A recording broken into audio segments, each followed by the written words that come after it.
Pakar telematika Roy Suryo meminta pemeriksaan Polda Metro Jaya terkait kasus tudingan ijazah palsu Presiden ke-7 Republik Indonesia Joko Widodo ditunda. Berdasarkan jadwal, saksi Sunarto yang merupakan YouTuber dan jurnalis Arief Nugroho seharusnya menjalani pemeriksaan hari ini. Kemudian Roy Suryo, Rizal Fadilah, dan Kurnia Tri Royani dijadwalkan pemeriksaan Selasa besok. Sedangkan Rustam Effendi dan Abraham Samad dijadwalkan diperiksa sebagai saksi Rabu lusa. Sementara pemeriksaan Nurdiansa Susilo dan Rismon Sianipar selaku saksi terlapor dijadwalkan Kamis mendatang. Kuasa hukum Roy Suryo, Ahmad Hosinuddin, mengatakan kliennya beralasan ingin merayakan HUT ke-80 RI. Roy Suryo CS meminta pemeriksaan dijadwalkan ulang setelah 17 Agustus 2025. Dari 9, ada 10 klien kami ya.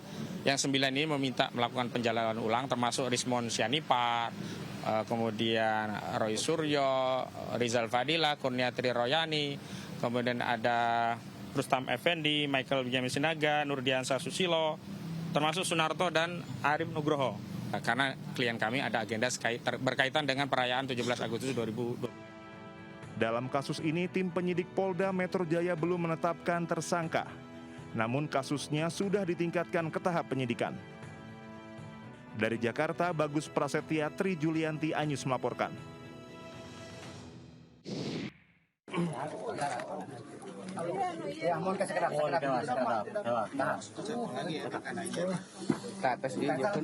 Evakuasi 2 orang yang tertimpa bangunan ambruk berlangsung dramatis.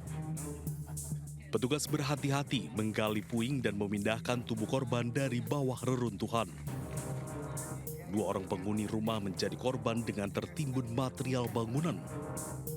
Beruntung nyawa mereka selamat dan hanya mengalami luka. Hampir 1 jam korban akhirnya dapat dievakuasi dan langsung dilarikan ke rumah sakit untuk mendapatkan perawatan medis. Kejadian berawal saat 4 orang penghuni rumah sedang sarapan pagi. Tiba-tiba lantai 2 ambruk dan menimpa 2 orang penghuni rumah. Jam 7-an. Pas di dalam ada siapa aja? Di dalam kebetulan ada nenek, ada Uwa, terus mama sama adik.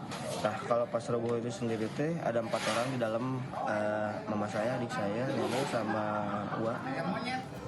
Petugas gabungan BPBD dan warga berjibaku mengevakuasi material bangunan yang ambruk dan seluruh penghuni rumah mengungsi. Belum diketahui penyebab ambruknya bangunan, namun kerugian ditaksir mencapai ratusan juta rupiah.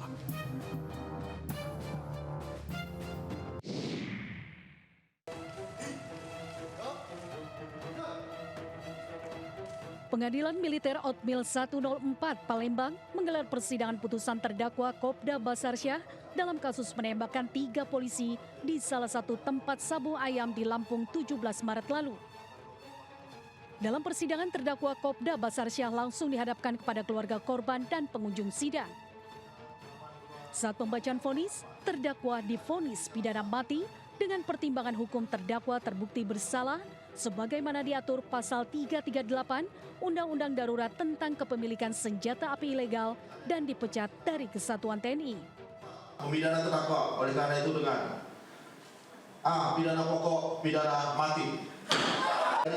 Mendengar vonis mati tersebut, keluarga korban sontak teriak histeris, tangis haru bahagia. Hingga dalam hal ini majelis hakim mengambil kesimpulan bahwa terdakwa tidak terbukti dalam dakwaan satu primer sehingga harus dibebaskan, kemudian menjerat terdakwa dengan dakwaan ke-1 subsidiar dan dakwaan kedua dan dakwaan ketiga dengan amar putusan memidana terdakwa dengan pidana pokok, pidana mati.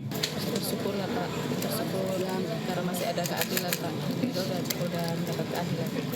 Sebelumnya, Kopda Basarsyah menembak 3 polisi yang melakukan penggerebekan judi sabung ayam di Negara Batin, Kabupaten Waikanan, Lampung 17 Maret lalu.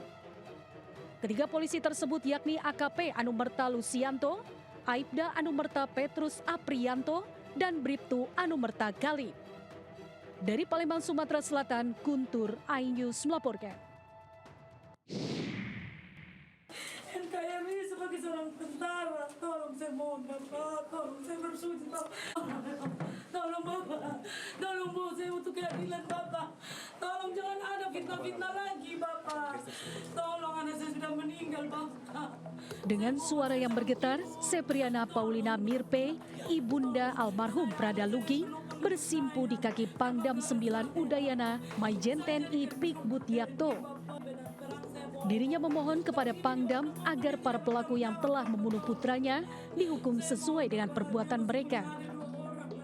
Sepriana mengaku rela jika putranya gugur di medan pertempuran sebagai anggota TNI, namun dirinya sama sekali tidak rela kematiannya akibat dianiaya oleh oknum yang tidak bertanggung jawab.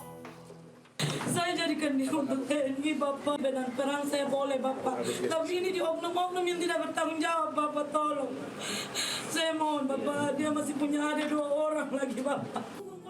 Bagi keluarga Prada Luki, kehadiran Pangdam 9 membawa setitik harapan bahwa kebenaran akan terungkap dan nama putranya akan bersih dari fitnah. Saya sakit hati kalau anak saya sebegitu baru dikatain hoax lagi. Saya mohon tolong jangan fitnah anak saya sudah meninggal, Bapak. Saya hanya mencari keadilan. Mohon, Bapak, jangan ada fitnah-fitnah lagi yang keji tentang anak saya. Saya mohon juga jangan pernah terjadi seperti ini, cukup anak saya saja. Menanggapi permintaan Ibu Prada Luki, Pangdam 9 Udayana Maijen TNI Pikbut Yakto mengatakan akan mengawal langsung proses hukum yang sedang berlangsung. Dari Kupang, Nusa Tenggara Timur, Eman Suni, iNews melaporkan.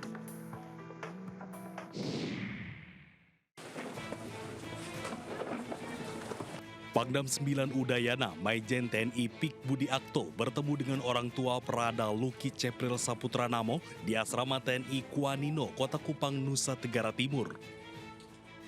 Pangdam menyampaikan berdasarkan penyelidikan tim investigasi, jumlah tersangka yang sebelumnya 4 prajurit kini menjadi 20 prajurit TNI dari teritorial pembangunan 834 Wakanga Merenagekeo, Nusa Tenggara Timur, termasuk salah satunya seorang perwira TNI. Menurutnya, TNI akan memproses kasus ini secara transparan dan mengedepankan keadilan bagi Prada Luki Cepril Saputra Namo tanpa pandang bulu. Tim investigasi terus melakukan penyelidikan, semua tersangka telah ditahan untuk menjalani pemeriksaan lanjutan.